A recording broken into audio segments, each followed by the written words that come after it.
jërë ngeen jëf mbokk yi di rafet lu baax a baax ànd beeg seen télévision Leral TV Leral point net te nag jàmm seen émission 12 minutes chrono fas yéene waxtaanee lépp lu jëm ci actualité nationale te ji nag 12 minutes chrono dalal monsieur Ndongo Ndiaye conseiller du chef de l'État en charge de jeunesse et des sports maanaam di xelal njiitu réew mi lépp lu jëm ci wàllug sport ak tamit ci wàllug ndaw ñi monsieur Ndongo Ndiaye ñu ngi lay nuyu bu baax a baax. maa ngi lay fay sëñ Moustapha di rafetlu seen ñëw fii di rafetlu aussi seen liggéey ñu leen di suivre depuis bu yàgg seen taxawaay ci réew mi seen taxawaay ci monde de l'information lu rëy la te lu ñu koy rafetlu bu baax a baax di leen encourager ngeen gën a avancer seen. monsieur Ndongo Ndiaye est-ce que d'abord mën nga ñëw ci par exemple sa taxawaay ci côté njiitum réew mi maanaam ci ko xelal ci wàllu sport ak jeunesse. waaw loolu moom sama lu ma sawar a waxtaane la ndax ñu bëri duñu xam luy suñu njëriñ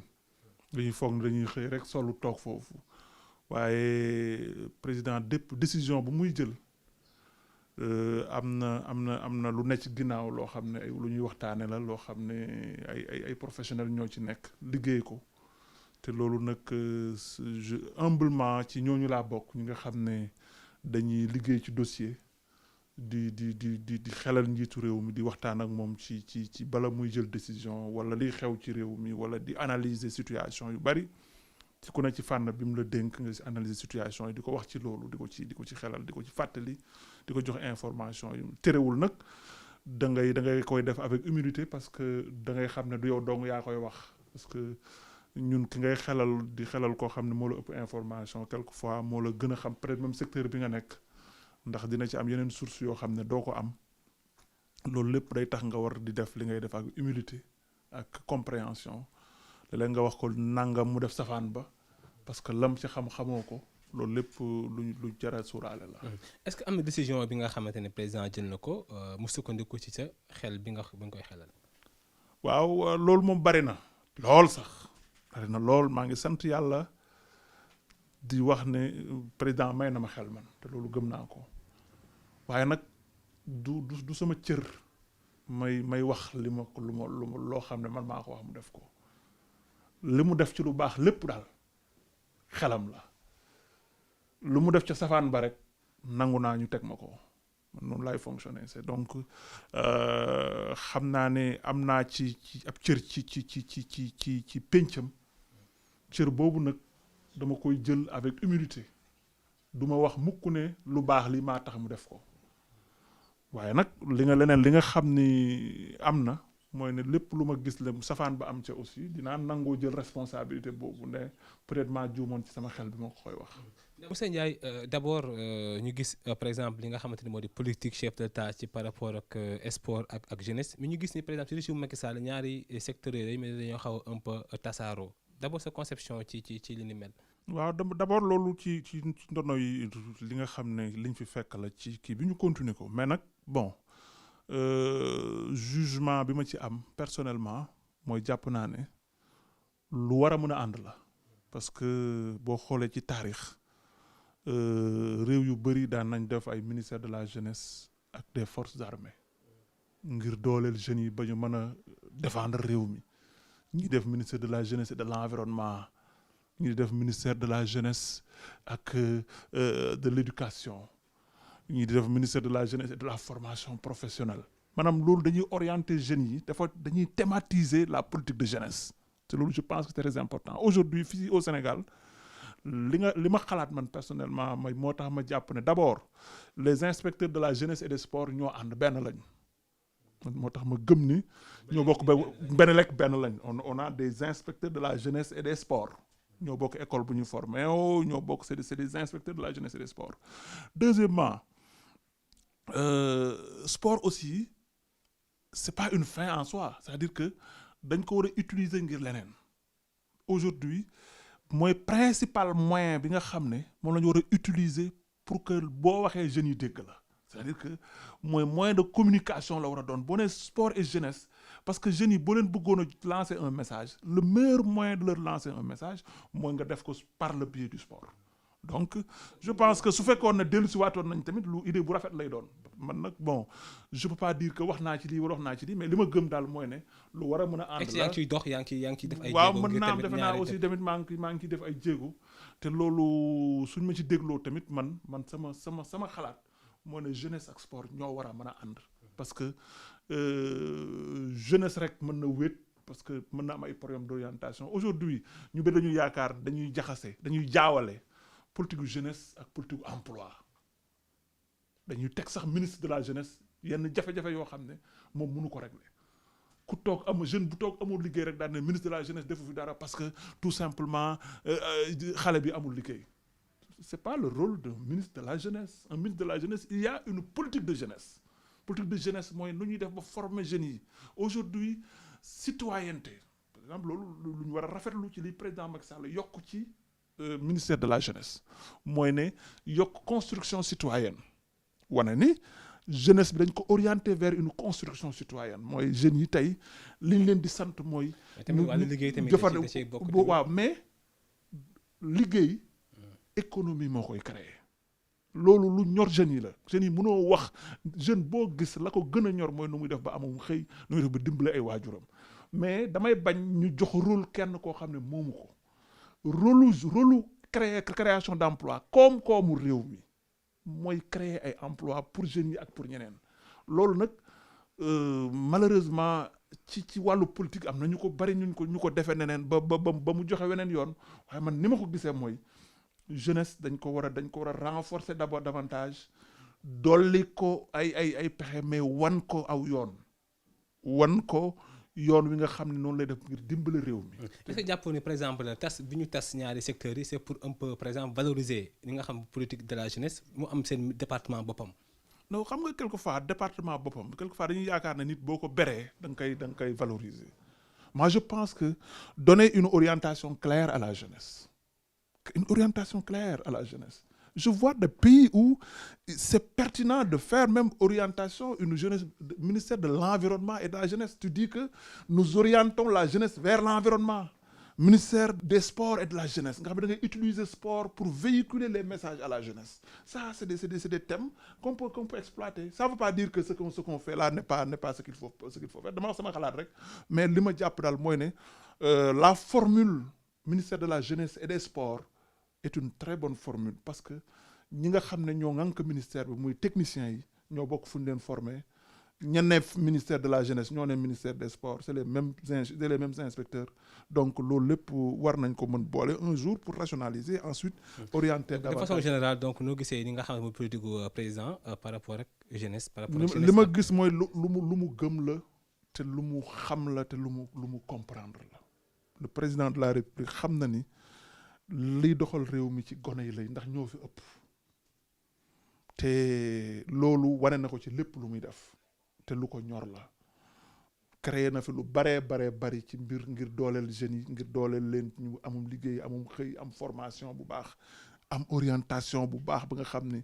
ngànk citoyenneté te dama bëgg ñu dellu si waat ci citoyenneté gis nga président de la République def na ministre de la jeunesse et de la construction citoyenne gis nga construction citoyenne lu nit ñi war a bàyyi xel la gis nga am réew ay ingénieur yoru ko dong ay docteur kese yoru ko xam nga réew ñu ko yor mooy ñu bëgg réew mi heure bu ñu defaree suñu ndaw ñi ba dara ñoratu leen lu dul réew mi on a fait plus de la moitié du chemin parce que man personnellement am junniy gone yoo xam ne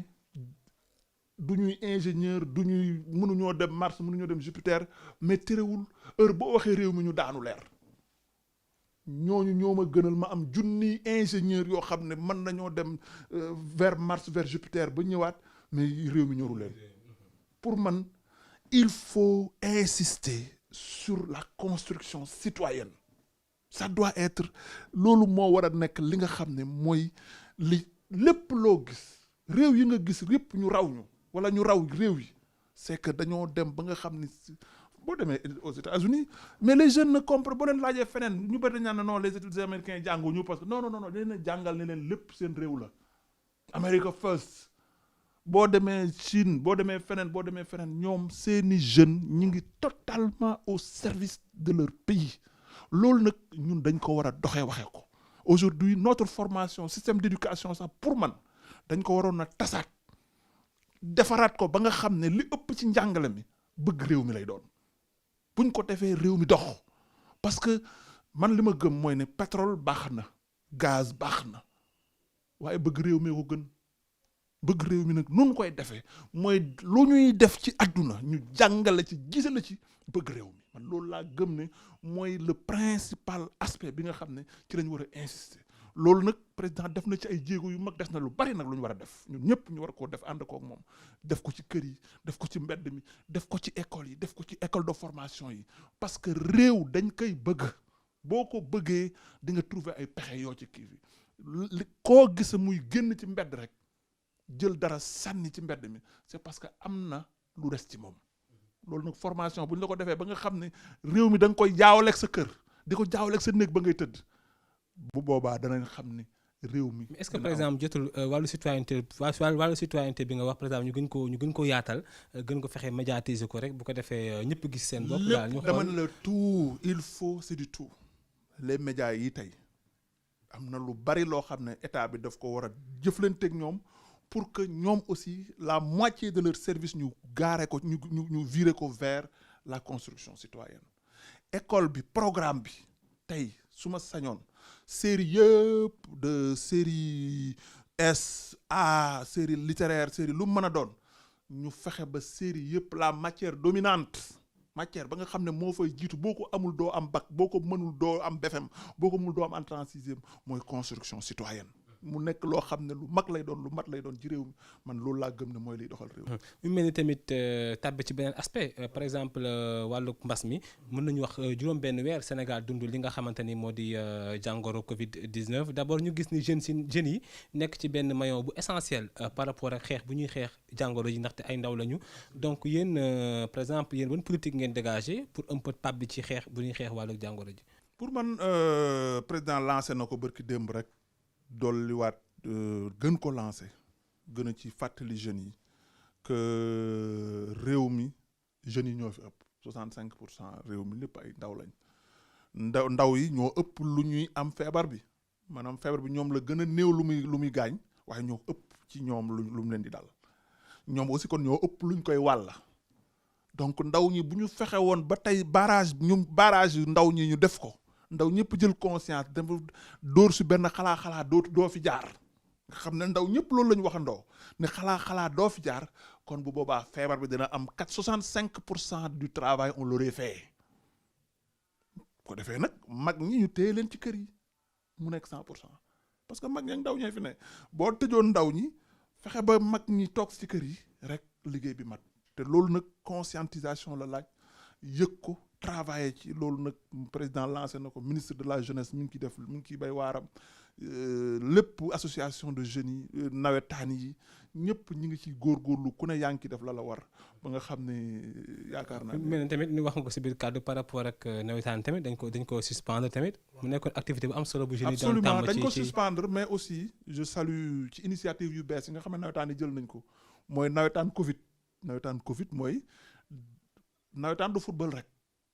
malheureusement football moo jëloon lépp ci nawetaan yi mais léegi nag am na leneen luñ ci war a orienté yeneen yi aspect yi nga xam ne nawetaan daf ko wékkoo woon muy maanaam aspect citoyen ay yeneen taxawaay yu bari yoo xam ne nawetaan moo ko wékkoo woon bokkoon ci nawetaan te daawuñu ko def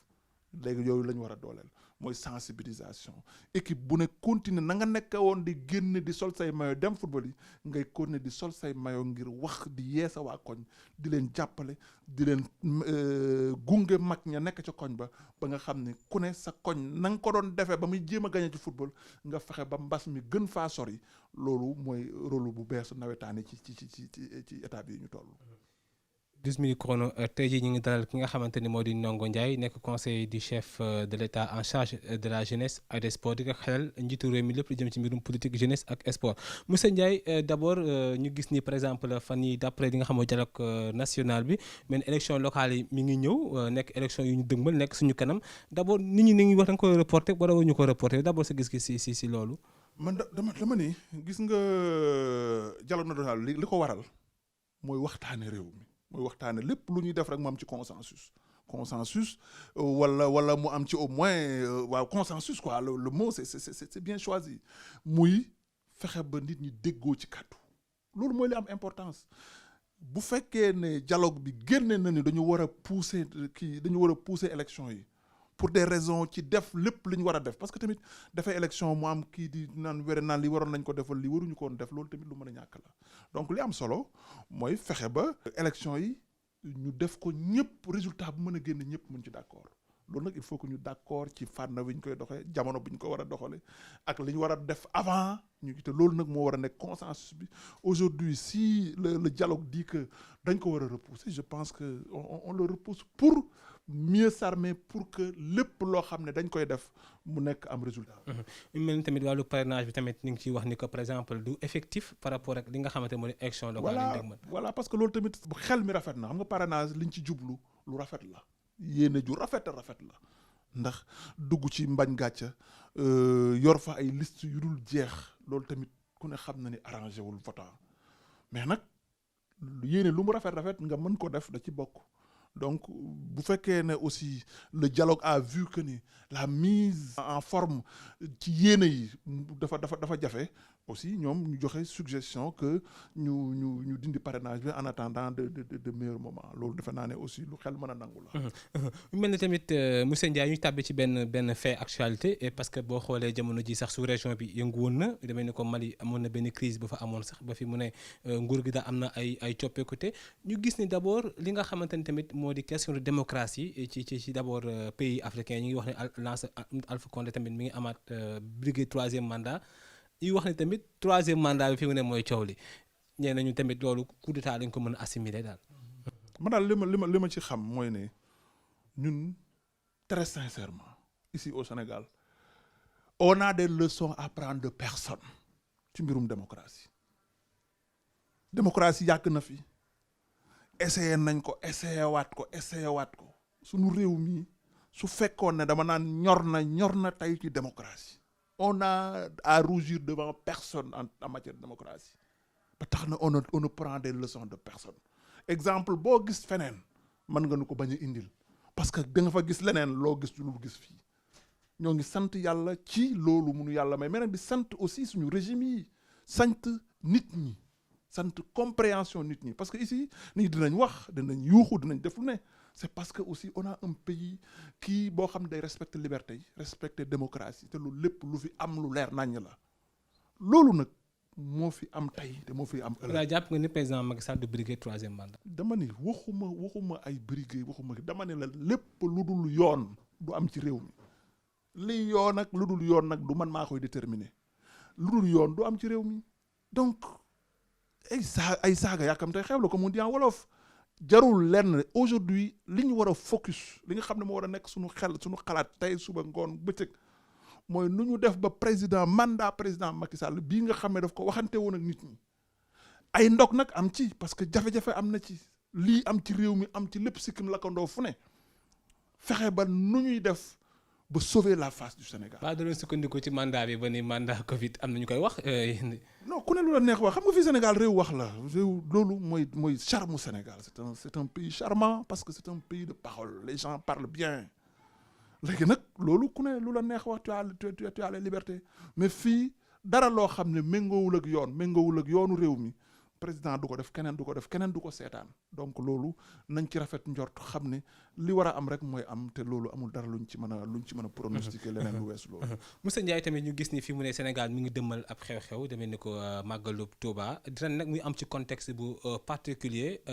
am daan wax ni sax nañu xool nu ngi ko kiiwee ñu ngi ci defee ay coppite par rapport respecter mesures et barrières d'abord yow sa gis-gis ci màggalu bi nga xamante ni moom la ñu ko dëmmal ak yan anam la war a amee ngir tamit li nga xamante ni contexte bu mu toll nii. li ma ci am rek mooy rafet ci njort nag rafet njort trop ci màggal gi di ñëw ak nu mën a demee rafet njort lool ndax d'abord dama xam ni Serigne Touba daraam du des ginnaaw daraam du tardé rafet njort aussi ci ki nga xam ne moom la ñu yàlla booleel tey ñu di ko xool ci Serigne Touba muy Serigne Mountakha Mbacké mi nga xam ne mooy tey suñu Serigne Touba dara benn décision bu mu warul jëlagu ko lu mu wax rek la mu war a wax rek lay wax la mu war a def rek lay def de sorte que am benn décision wala benn xalaat bu bees booy yàkkamti di ko jël te waxagul loolu yàkkamti la matt saw làmmiñ la amul benn njëriñ bu mu am nañu xam ne sëñ Mountakha du def lu gënul ci murit yi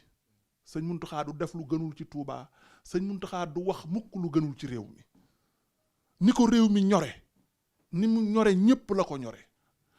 Touba gi ko Serigne Touba dénk ñor na ko murit yi ko Serigne Touba dénk ñor nañ ko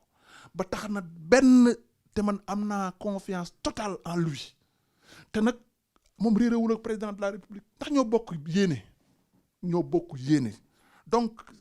ñi ci wër di wax ni yooyu yëpp dañuy yàkkamti ak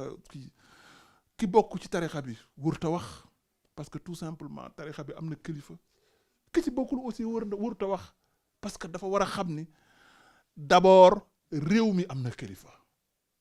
de sorte que nañ tey te dal te xam ne li gën ci réew mi gën ci yoonu murit gën ci Touba mooy am incha allah ci màggal gi te noonu lay demee. mel ni ñu ngi si njeexitalu émission bi monsieur Ndiaye d'abord élection locale yu ñu dëgmal sa taxawaay nan la ci war a demee ak tamit ban ambition nga ci am. man sama ambition personnelle dafa dugg ci ambition Benno Bokk Yaakaar ak ambition président Macky Sall noonu laa mës a doxee lépp lu may def rek mooy le président bëgg te nam ma ko bëggee ak nam ma koy defloo noonu laa koy defee à 100%. sama yéeney bopp ak sama bëgg-bëgg bopp ak sama taxawaayu bopp jël naa ko tànk ko lépp wékk ko ci président Macky Sall nu mu ne noonu rek noonu lay defee noonu la ñu koy defee bu nee ma bëggal lii ma bëgg ko bu nee ma bul ko bëgg du ma ko xool ñiy wax naan diw bouton la ak diw nangam man nangu naa nekk bouton président parce que tamit loolu moo tax ma nangoo ànd ak moom bis bu ma ñàkkee ci moom confiance ba nangumaa nekk bouton rek ça veut dire que je n'ai plus les raisons d'être derrière lui. nit boo ko gëmee loolu mooy confiance nag lu jafe la ñu bari dañuy yaakaar ne maanaam loyauté dañ koy def nii loyauté amul vérification te loyauté moo jur confiance bi nga xam ne nit bu la jëlee teg la ci wetam ne la wóolu naa la nekkal ma fii di ma defal lii yow boo dee gor da nga koy jox lam moom mooy loyauté. yooyu tamit est-ce que tamit waroo tamit yow xool tamit liy développé par exemple sa dëkk fi nga xamante ni fa nga am ay base politique. ngir tamit loola dinaa ko ci wax sama xalaat waaye su ma ko ci waxee sama xalaat mu xool la gën mu ne nañ ko def bu boobaa loola laay def ànd koog moom man noonu laa mës a doxee te noonu laay doxee.